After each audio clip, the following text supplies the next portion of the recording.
بسم الله الرحمن الرحيم السلام عليكم رمضان كريم marmarka qaar waxaa jira waxyaabo yaryar oo aynaan u fiirsan ama ahmiyad weyn siinin saasoo ay tahayna leh saameyn weyn oo aad ku qabsan karto qofka maskaxdiisa daraasad lagaga faaloonayay sifooyinka aan aadka loo aqoon ee ay gabadhu jeceshahay inuu yeesho ninku ayaa dhawaan lagu soo bandhigay wargeys caan ah hal qodob oo saameyntiisa leh ayaynu ku soo qaadan doonaa mowduucan waa mar kale iyo ayaan jaamac nuuxayaan dhalad haddii aad tahay nin jecel inuu ogaado hababka saameynta loogu yeelan karo qalbiga gabadha daawo muuqaalkan oo jawaab u noqonaya isweydiintaadaas daraasadaas waxaa lagu sheegay in ninka ka qoslin kara ama yaqaana qaabka looga qosliyo gabadhu uu yahay mid si fudud u hanan kara guud ahaan dareenkeeda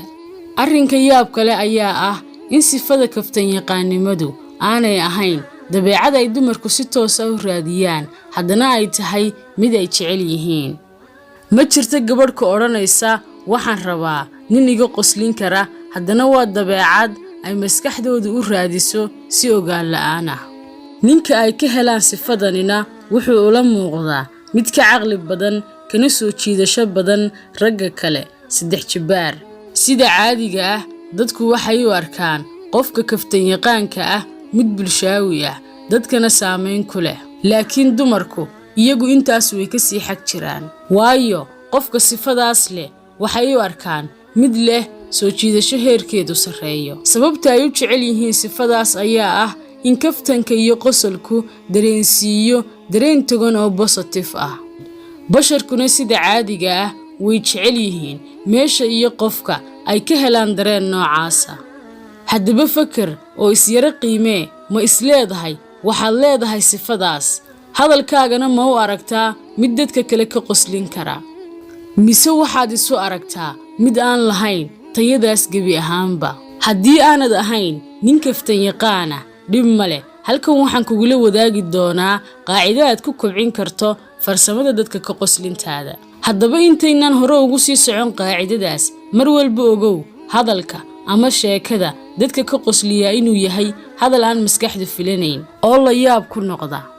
hadba inta uu leegyahay yaabka ay yaabto maskaxdaadu waa inta uu leekaanayo qosolka aad ku qosli doonto arrinkaas si kale haddii aynu u dhigno haddii aad tahay qof aan hadalkiisu ka qoslin dadka kale gebi ahaanba ogow in hadalkaagu yahay mid la filan karo oo aan wax cajab ah gelin karin maskaxda dadka kale haddaba maadaama aynu intaas soo sheegnay aynu u daadegno xalku wuxuu noqonayaa 2 qaacido ta hore waa qaacidada 3 dhibcood qaacidada 3 dhibcood waxa weeye in maskaxdu u aragto wax kasta oo isku nooca qaab layn toosan ah oo isku xiga tusaale marka aan ku dhaho dugsigaygu waa 3 qaybood dugsiga hoose dugsiga dhexe iyo inta aanan kuu sheegin qaybta 3aad maskaxdu way sii og tahay inaad odhan doonto dugsiga sare haddaba si hadalkaasi u noqdo mid aan maskaxdu filanaynin waa inaad jebisaa sharciga oo ka dhigtaa midka ugu dambeeya waxaan ahayn midkii laga filayay tusaale dugsiga hoose dugsiga dhexe iyo buugaagta waa hadal aan ishaysan sax haddana maskaxdii wuxuu ku keenay la yaab tusaale kale haddii aynu bixinno si fahanku u sii fududaado qof ayaad ku tidhi 3 midab ee aan ugu jecelahay midabadu waxa weeye casaan buluug iyo magaalada London isla markiiba maskaxdii waxay arkaysaa inay hungowday oo ay maqashay waxay filinaysay waxaan ahayn taasoo ku keenaysa la yaab isla markaana qosol si kale haddii aynu u dhigno waxaad khiyaamaynaysaa maskaxdii taasoo ku keenaysa yaab waxyaabaha aan la filaynin inta badan waxay keenaan qosol waa sababta marka mid saaxiibada ka mid ah uu siibto ee dhulka ku dhaco kuwa kale ugu qoslaan sababtoo ah may filanaynin in arrinkaasi dhici doono qaacidadani way fududahay ku tababaro oo ku celceli markasta bedel hadalka qaybtiisa dambe ee lagaa filanayo marka aad muddo wadana waxaad arkaysaa inaad si fudud u samaynayso si fududna dadka uga qoslinayso intaa haddii aynu isla fahanay aynu sii soconno oo u gudubno xalka labaad. xalka kale waxa weeye waxa lagu dhaho cilmi nafsiga marka la joogo qaacidada haa ama maya. haddii aynu faahfaahinno waxa weeye marka lagu weydiiyo su'aal jawaabteedu tahay haa ama maya inaad ku jawaabto marba jawaabtii lagaa filanayay midda aan ahayn ee ka soo horjeeda. tusaale, qof ayaa ku weydiiyey ma jeceshahay labadaada waalid.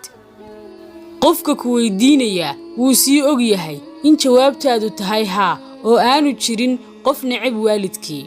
markan oo kale si aad maskaxda la yaab ugu keento waxaad odhan kartaa maya ma jecli, ma waxaa jira qof waalidkii jecel. waxa dhacaysa in maskaxdii maqasho hadal aanay ku talagelin kadibna uu qofkii si ogaan la'aan ah u qoslo.